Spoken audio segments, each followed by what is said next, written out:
Hello guys, good morning guys. May nakuha tayong mga sampasampalukan dito guys sa ating bakuran. So ito yung pang araw-araw natin na ginagamit para sa ating kalusugan. Ito yan guys, oh. Yan. Maganda ito sa ating kalusugan, lalo na kung mayroon kang damage sa iyong kidney. Yan ay malaking tulong sa ating sarili. Yan. Pag makita nyo guys, pwede nyo i-kunin yan para pwede ninyong subukan din para doon sa inyong sarili para panggamot. Kaya ugasan muna natin guys ito. Kasi dito lang sa bakura natin, siyempre alam mo naman, daming aso. Minsan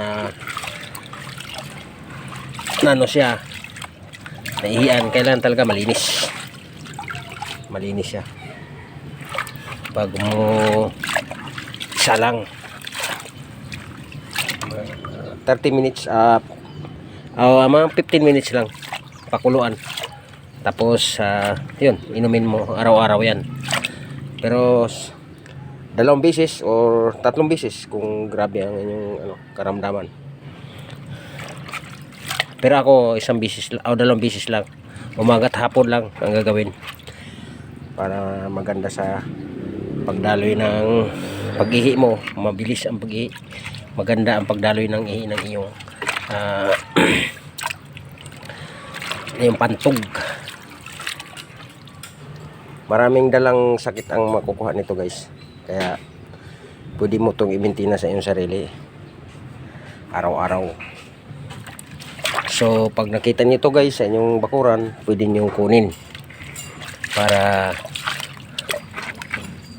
lagain din para maging gamot na sa inyong sarili. So yun guys, yan yung tawag niyan is sampasampalukan. Sampasampalukan, yan ang tawag niyan dito.